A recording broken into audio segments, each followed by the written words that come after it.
அரசியலில் வெற்றி பெற சிறந்த ஆலோசனை வழங்கும் கிங் மேக்கர் பொலிட்டிக்கல் அட்வைஸ் கம்பெனியை தொடர்பு கொள்ளவும். தொடர்பு கொள்ள வேண்டிய முகவரி number 10A/9 Mudichur road, old Perungalathur, Chennai 6,63,000. Proprietor S.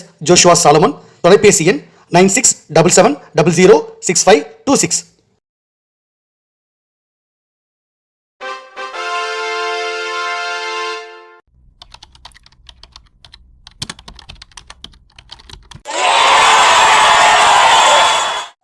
உலக தமிழ் ரசிகர்கள் அத்தனை பேருக்கும் என்னுடைய பணிவான வணக்கம். நான் செந்தில்குமார். இந்த பதில் நான் பார்க்க போகிறது மரியாதைக்குரிய அண்ணன் செங்கோட்டையன் அவர்கள் அதிமுகவில் ஒரு மிகப்பெரிய அளவில் இன்றைக்கி ஒரு பேட்டி கொடுத்துருக்காரு. அதிமுகவில் பிரிஞ்சு போன எல்லாரையும் நாங்கள் ஒருங்கிணைப்போம்.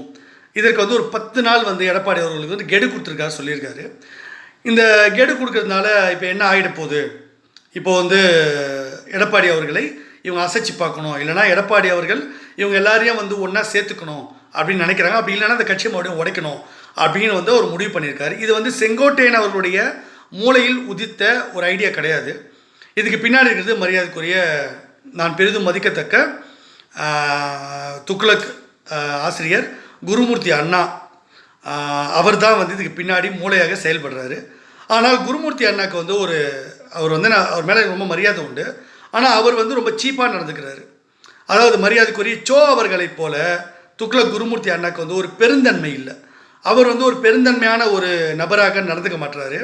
அவருக்கு தான் எல்லாத்தையும் செஞ்சோம் அப்படின்ற பேர் வாங்கணும்னு நினைக்கிறாரு. அது தப்பு கிடையாது. ஆனால் அவர் செய்யணும்ல, அவரே சில விஷயம் சக்ஸஸ்ஃபுல்லாக பண்ணி அது வந்தால் தான் அவர் அது கிரெடிட் எடுத்துக்க முடியும். நீங்கள் ஃபெயிலியரான ஒருத்தர் நான் தான் பெரிய ஆள் அப்படின்னு நீங்கள் கிரெடிட் எடுத்துக்கவே முடியாது. தொடர்ந்து குருமூர்த்தி அண்ணா அவர்கள் செய்கிற எல்லா விஷயமும் தோல்வியில் தான் முடிஞ்சிருக்கு. ஓபிஎஸ்ஐ அவர் கையாண்டது தோல்வி, சின்னம்மா ஒரு விஷயத்தை கையாண்டது தோல்வி, டிடிவி தினகரன் விஷயத்தில் கையாண்டது தோல்வி. 2021 தேர்தலில் எடப்பாடி அவர்கள் ஏற்றுக்க மாட்டார் அப்படின்னு நான் சொல்லியிருந்தேன். அப்போவும் இந்த தோல்வி தான் அவர் அடைஞ்சார். அதே மாதிரி அதுக்கப்புறம் அண்ணாமலை விஷயத்தில் அவர் தோல்வி. அதற்கு பிறகு மறுபடியும் அண்ணாமலை அவர்களை கொண்டு வரணும், நயினார் நாகேந்திரனை தவறாக இங்கே கொண்டு வந்துட்டாங்க, அதனால் பாஜகவுக்கு பின்னடைவு, அவர் எடப்பாடி கையால் போயிட்டார், அதனால் நம்ம கட்சி சித்தாந்தத்தை விட்டு கொடுக்கக்கூடாது, நம்ம கட்சியை வெற்றி பெற வைக்கணும், நம்ம கட்சி ஆளுமையோடு இருக்கணும். ஸோ அண்ணாமலை மட்டும் கொண்டு வருவோன்னு குருமூர்த்தி அண்ணா அவர்களுக்கு நான் கடிதம் கொடுத்துருந்தேன். அதை அவர் அதை என்னை கூப்பிட்டு அண்ணாமலைக்கும் ஒரு வாய்ப்பு கிடச்சிருக்கோம். ஒருவேளை அண்ணாமலை பிடிக்கல, ஏன்னா அவர் பிராமணர்களை அவமானப்படுத்தினார், எனக்கும் அவர் மேலே கோவம் இருந்தது. அது எப்படி அவர் நம்ம கட்டுப்பாட்டில் வச்சுக்கிறது, பிராமணர்கள் கட்டுப்பாட்டில் அண்ணாமலை அவர்களை எப்படி வச்சுக்கிறது? இது மாதிரி எவ்வளோ பெரிய ஆள்லாம் வாழாட்டிருக்காங்க, அவங்க நம்ம அடக்கி வைக்கலையா? அண்ணாமலை ஒரு ஜுஜிபி. அப்போ எப்படி அவர் நம்ம கூட கட்டுப்பாட்டில் வச்சுக்கிறதுன்னு நான் சொல்லி கொடுத்துருப்பேன். அப்படி இல்லைனா கூட அண்ணாமலையை வேறு மாதிரி ஒரு விஷயத்தில் அக்கமடேட் பண்ணிட்டு அவரை தலைவரை எப்படி கொண்டு வருது, அதில் எப்படி அக்கமடேட் பண்ணுறது, அவர் எப்படி அடக்கி வைக்கிறது, அவர் எப்படி துடிப்போடு மறுபடியும் செயல்பட வைக்கிறது, அதே சமயத்தில் வானதி சீனிவாசன் அக்கா அவர்களை தலைவராக இப்படி நியமிக்கிறது, பல்வேறு யோசனைகளை நான் அவரை நேரில் சந்திச்சிருந்தா சொல்லியிருப்பேன். இந்நேரம் பாஜக ஒரு மிகப்பெரிய ஒரு வலிமையான ஒரு தலைமையின் கீழே வந்திருக்கோம். நாம் பல வியூகங்களை அமைச்சு நாம் வெற்றி பாதைக்கு போயிருக்கலாம். அதிமுக நம்மக்கிட்ட ரொம்ப வாலாட்டாத அளவுக்கு அதிமுகவை கட்டுப்பாட்டில் வச்சுருக்கலாம்.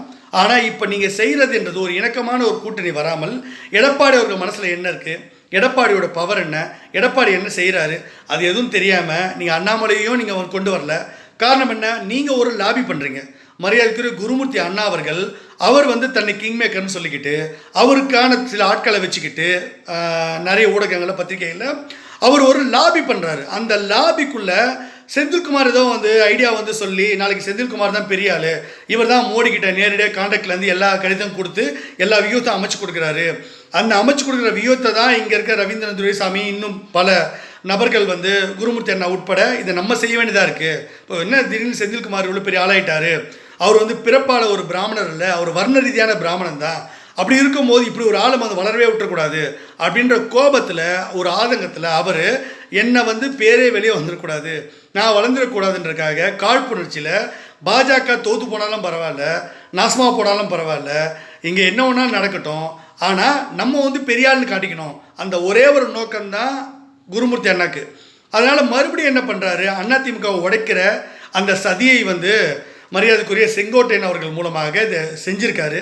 இதை அதிமுக தொண்டர்கள் ரசிக்க மாட்டாங்க. ஏன்னா ஒரே ஒரு நாளில் எடப்பாடி அவர்கள் செங்கோட்டையன் அவர்களை அவர் 10 நாள் டைம் கொடுத்தார்ல, ஒழுங்காக வரியா இல்லையான்னு கேட்பார். வரலனா கட்சியினுடைய அடிப்படை உறுப்பினர் பதில் அத்தனையும் வந்து தூக்கி போட்டுருவார். ஸோ செங்கோட்டையன் ஒரு செல்லக்காசு. எப்படி ஓபிஎஸ் செல்லக்காசு ஆனாரோ, சசிகலா அவர்கள் செல்லக்காசு ஆனாங்களோ, டிடிவி தினகரனோ இந்த மாதிரி ஆட்கள் போன பிறகு அன்வர் ராஜா திமுக ஓடி போயிட்டார். அப்புறம் மைத்ரேயன் நாங்கள் திமுக போயிட்டார். ஸோ அப்படி போகும்போது இப்போ செங்கோட்டையன் அவர்கள் வெளியே வந்தனால அவரையும் வந்து தூக்கி போட்டுருவார். இப்போ அங்கேருந்து நிறைய பேர் வெளியே வந்தாங்கன்னா அதிமுக ஆளே இல்லைன்றவார். இப்போ அதிமுக ஆளே நீங்கள் இல்லைன்னும் போது உங்களை தூக்கினதுக்கப்புறமா உறுப்பினர்கள்லாம் தூக்கினதுக்கப்புறமா நீங்கள் எப்படி அதிமுக கிளைம் பண்ணுவீங்க? எப்படி அந்த கட்சி உடையும்? அப்படியே உடைஞ்சாலும் ரெட்டையிலேயே முடக்குவீங்க. இந்த ரெட்டையில் முடக்கினா மட்டும் உங்களுக்கு என்ன பிஜேபிக்கு லாபம்? ரெட்டையில் முடக்கிட்டிங்கன்னா பிஜேபியோட வெற்றி எப்படி அதிமுகவோட சேர்ந்து நீங்கள் ஜெயிக்க முடியும்? அமித்ஷா அவர்கள் என்ன சொல்கிறாரு? நம்ம ஒன்றா சேருவோன்றாரு. ரெட்டையிலையை முடக்கிறதுனால உங்களுக்கு என்ன லாபம் வந்துட போகுது? இதை தான் மரியாதைக்குரிய ரவீந்திரன் துரைசாமி அவர்கள் வந்து அண்மையில் ஒரு பேட்டியில் சொல்கிறாரு. துக்ளக் ரமேஷ் அவர்கள் வந்து பேட்டியில் பேசுகிறாரு, ரெட்டையில் முடைக்கலாம் அப்படின்றாரு. ரெட்டையில் முடக்கினா ஏங்க எடப்பாடிக்காக தாங்க அந்த செல்வாக்கு. ரெட்டையிலுக்கு செல்வாக்குன்னா ஏங்க இந்த மாவட்டங்கள்லாம் பின்தங்கி போச்சு, ஓட்டு வரலன்னு அவர் கரெக்டாக கேள்வி கேட்குறாரு. ரெட்டையில் மட்டும் இங்கே ஃபேக்டர் இல்லை. அப்போது அதை தாண்டி சில விஷயங்கள் இருக்குது, தலைவர்களுக்கு ஒரு ஆளுமை இருக்குது. அப்போ எடப்பாடி அவர்கள் வந்து ஒரு தெரிந்த முகமாக இருக்கார்.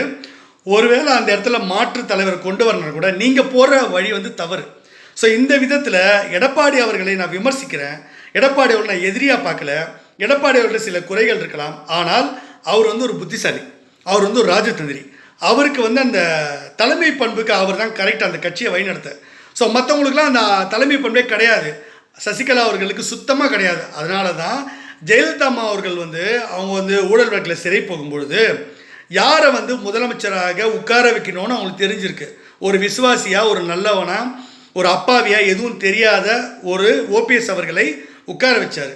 ஏன்னா விஷயம் தெரிஞ்சவங்கன்னா எடப்பாடி மாதிரி அதை கைப்பற்றிடுவாங்க. ஜெயலலிதா அம்மா வந்து திரும்பி வரும்போது இந்த சீட்டை கொடுக்க மாட்டாங்க.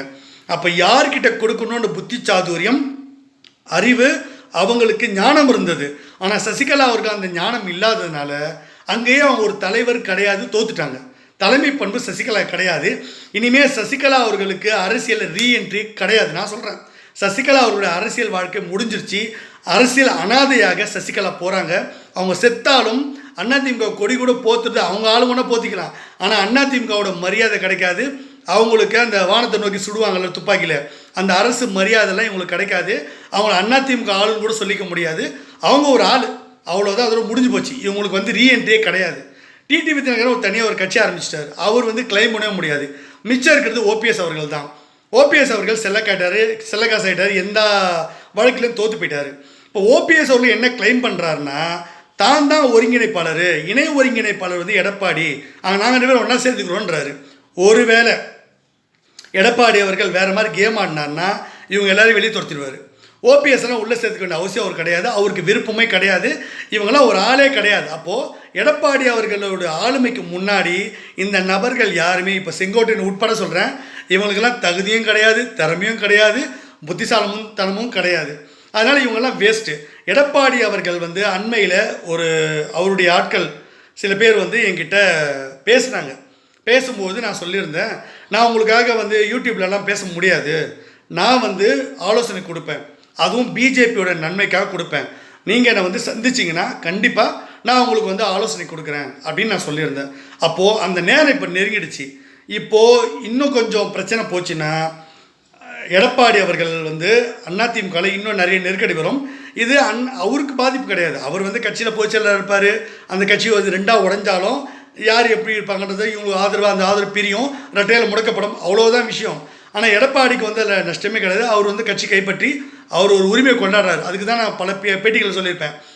அவர் வந்து பொதுச் செயலாளராக இருக்கட்டும், அவர் எப்படி டம்மி பண்ணது எனக்கு தெரியும் நான் சொல்லியிருந்தேன்.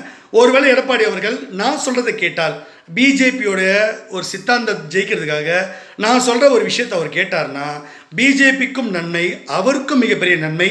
இந்த எதிர்ப்புகள் எல்லாத்தையும் அடக்கி வச்சிடலாம், இவங்களெல்லாம் ஒரு செல்ல காசு ஆக்கிடலாம், இவங்கள ஒன்றுமே வந்து அவர் எடப்பாடிக்கு எதிராக எதுவும் செய்யாத அளவுக்கு பண்ணிடலாம். நான் ஏற்கனவே சொல்லியிருந்தேன். அதை அவர் வந்து நேரடியாக இப்போ வந்து என்னை கூப்பிட்டு கேட்கணும். ஏற்கனவே ஒரு முறை கேட்டாங்க, அவர் நேரடியாக கேட்கல, ஆட்கள் மூலமாக அனுப்பியிருந்தாங்க. நான் சொல்லிட்டேன், நான் வந்து சவுக்கு சங்கரை போலவோ இல்லை மற்றவங்கள போலவோ உங்களுக்கு ஜால்ராலாம் போட முடியாது. நான் வந்து சித்தாந்தவாதி, நான் வந்து பிஜேபியோடைய ஸ்பெஷல் பொலிட்டிக்கல் அட்வைசர். நான் பொலிட்டிக்கல் அட்வைஸ் கொடுப்பேன், நான் வியூகம் அமைச்சு கொடுப்பேன், நான் வியூகம் அமைப்பாளர், நான் பிஜேபியோட கிங் மேக்கர். நான் வந்து உங்களுக்கு யூடியூப்பில் உட்காந்துட்டு அவர் இப்படி இவர் அப்படின்னு புகழ்ந்துலாம் சொல்லிட்டு இருக்க வேண்டிய வேலை எனக்கு கிடையாது. நான் அந்த வேலையை செய்ய மாட்டேன். பல்வேறு யூடியூப்பில் உட்காந்துக்கிட்டு எடப்பாடி அப்படி வாழ்க்கை ஒழுகி இந்த மாதிரிலாம் சொல்கிற ஆள் நான் கிடையாது. நான் உங்களுக்கு வழி சொல்கிறேன், ஜெயிக்கிறதுக்கான வழி சொல்கிறேன். அதை நீங்கள் கேட்டிங்கன்னா அதில் பாஜகவோட நன்மை அடங்கியிருக்கு. நீங்கள் எல்லாரையும் ஓரம் கட்ட முடியும். அண்ணாமலையிலேருந்து இவங்கலேருந்து எல்லாரையும் ஓரம் கட்டிட்டு நீங்கள் சிஎம்மாக வரணுன்னா நீங்கள் வேறு யாரையும் நீங்கள் கேட்க வேணாம், என்னை கேளுங்க. நான் உங்களை சிஎம் ஆக்குறேன்னா நான் சொல்லுவேன் மோடி அவர்கள்கிட்ட. நான் சொன்னாதான் யாரை நான் கை காட்டணும், அவங்க தான் வந்து சிஎம் கேண்டிடேட், அவங்க தான் அமைச்சர், அவங்களுக்கு தான் என்ன அமைச்சரவையில் பங்கு எல்லாம் கிடைக்கும். இல்லைனா எடப்பாடி அவர்கள் ஒரு மிகப்பெரிய நெருக்கடி வரும்.